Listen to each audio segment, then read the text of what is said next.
Lawrence, it is such a joke. Look at the other side. Oh, my gosh. We had to basically get a proof of life in a phone call from Joe Biden, the current president. I'll remind everybody, yesterday, whenever Kamala Harris went to that Wilmington campaign office, this is insane. Do they really think the American people want to vote for this party? This is what this party is doing to the country? Wow. You are exactly right, Lawrence. I'll remind the audience how the process is actually supposed to work here in America.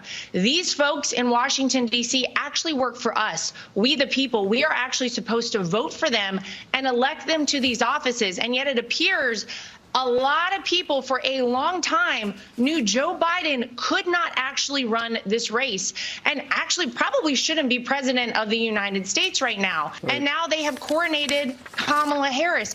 This is not democracy. She also dropped out before her own home state of California voted in 2019 because she was polling so low. Right. You contrast that with the other side, which is what we're offering on the Republican side. We have a proven candidate who actually delivered results for the American people. If Kamala Harris is such a disastrous senator, presidential candidate, and vice president, why is Lara Trump, who was literally bullied into her role at the RNC by her father-in-law, why is she so worried about him having to face her in this race?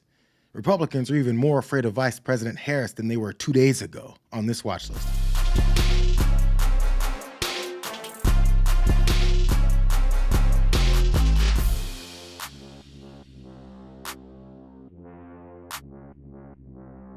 Over 100 days before an election, Democrat Party bosses forced Joe Biden off the ballot. They invalidated the votes of more than 14 million Americans who went through the small d democratic process and chose their nominee for president. The self-proclaimed party of democracy can't claim to be that anymore because they just steamrolled democracy and made a decision in a back room. And one thing is clear. If Joe Biden is not fit to run for president, he is not fit to run the country. We're stating the obvious. We're stating what everybody is seeing with their own eyes. And it's a hard truth, but it's one that the country has to face. Right now, we're facing altogether increased threats around the globe because of this weakness. We're facing threats right here at home, and we're sending the world a dangerous message. America needs strong, resolute leadership at this perilous moment. Joe Biden is not providing that. Kamala Harris is incapable of providing that, and we need to get November 5 here as quickly as possible. In just a few short days, damn near every Republican and conservative pundit has become the national spokesperson for Joe Biden's candidacy.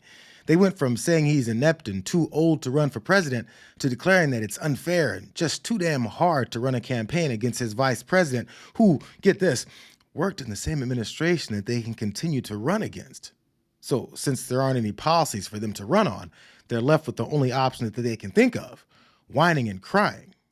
This was Moses' answer to Manu Raju's question about what specific laws he's alleging that they're breaking. And in some of the states, there are impediments to just switching someone out like that. 14 million people went through the process and chose this nominee, Joe Biden. Now a handful of people have gotten together and decided he's no longer suitable.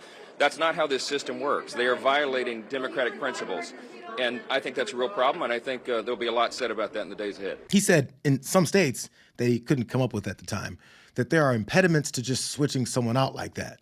I mean, I'll check with the judges and justices that we think we have in our pockets before I let you know what those impediments are. They're running this weird hybrid campaign of complaining about Joe Biden leaving the race open while also disparaging Harris as an incompetent, unqualified person that's easy to defeat. And speaking of incompetent, unqualified people, we got no chance for somebody like Kamala Harris. She is even farther left than Joe Biden.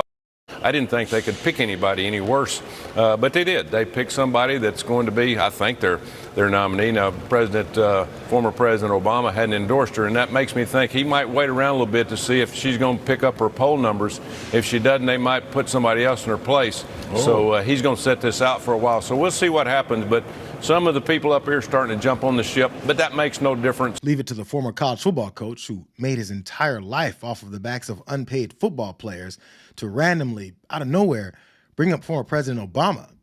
I guess hoping to fire up his racist base with not one but two black people that he hopes will scare MAGA. You know, the American people have seen what's happened, and they've had to live what's happening.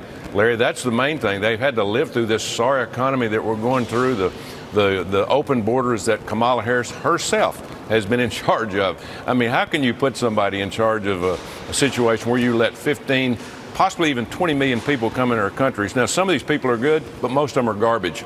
They come from jails and prisons from other countries, and they've known that, and we're going to live in very tough times in years to come because of a lot of these people that have come in here with different agendas other than living in the great country that we live in now. Tuberville's new campaign slogan is "Migrants are garbage." You know, this past week has given Americans that weren't aware some of the most revealing bigoted moments from this Republican Party. The panic is palpable, and since they're currently in the middle of what looks like a full-blown freakout, they're just swinging with what they've always felt was their strength: outright racism. Congressman Andy Ogles is so paranoid, he filed articles of impeachment against Harris while demanding that they invoke the 25th Amendment to remove Biden from office. They forgot that Donald Trump hasn't taken the reins of dictator, so their childish demands aren't feasible. This is what petulant children look like when they don't get their way. Adam Johnson, you're still uncomfortable with articles of impeachment, aren't you? I am, Maria, and I tell you why. I used to criticize the Democrats for impeachments to nowhere that just made them look angry and like we were school children who couldn't get along on the playground. And so my concern here is that's actually now the way the Republicans look. And I wish we wouldn't necessarily pursue impeachments that are never going to produce anything. Congressman, final word. Well, I would say, you know, in that moment when Donald Trump was shot, he paused, he raised his hand, and he made a fist, and he said, "I'm going to fight for this country. I'm going to fight for you." That's what this does. We're laying out a case as to why Kamala Harris isn't going to fight for the middle class. She's here to destroy it, and we're going to fight for this country. Andy Ogles, it's always good to see you. Thank you, sir. Even their week-long celebration over the assassination attempt on Donald Trump has fizzled out as a rallying cry to keep people from realizing how disastrous this dictatorial party has become. He admits that they're desperately searching for something to regain their footing. Because the woke media is going to be complicit in trying to cover up her past in the same way they were complicit in covering up for Joe Biden. And so we can't sit back and just wait for them to do this. We've got to be aggressive. We've got to define the message as we go forward. Because look, our sovereignty, the republic is at stake. We've got to shut down the border. We've got enemies who are on the move, whether it's Russia, whether it's China. They want to displace us as the world's dominant predator, as the world's dominant economy, and so we've got to ensure that Donald Trump takes the White House. Did you hear that admission? We've got enemies who are on the move, whether it's Russia, whether it's China. They want to displace us as the world's dominant predator. Displace us as the world's dominant predator. World's dominant predator. What does Andy Ogles mean by displacing us as the world's dominant predator? I thought we were the land of the free, home of the brave, the shining city on the hill. Did Andy Ogles just accidentally admit that he thinks America is the predator of the world and that we need to protect that status by getting Donald Trump back in office? I know it's obvious that our leaders have always made sure to run the country that way, but these fearful Republicans that are petrified of losing what they believe is their dominance over the world can't help but to say the quiet part out loud. You know, this is some crazy shit. They'd rather the country not exist than to live in it with the promises of equal opportunity being practiced and international bullying not being the standard. Don't listen to me tell you. Listen to them tell you. Trump and Butler County's J.D. Vance are the last chance to save our country politically. I'm afraid if we lose this one, it's going to take a civil war to save the country, and it will be saved. It's the greatest experiment in the history of mankind. And if we come down to a civil war, I'm glad we got people like Schmitty and the Bikers for Trump on our side. I think it's about time we start paying attention to the promises that they've been making for years, because these irritable supremacists aren't used to being challenged on their plans. They're really terrified, even when their talking points are comical. He's saying it's going to be Michelle Obama. It's not going to be Kamala Harris. Michelle Obama is going to be the ultimate nominee. How do you think that's going to play? Well, that's what I think they'll probably do with Hillary as vice in their open primary. I think it's going to be a big show that everybody needs to bring their popcorn to. It's going to be very entertaining. But, you know, there's moves and then there's counter moves because we are in a war. We're in an information war.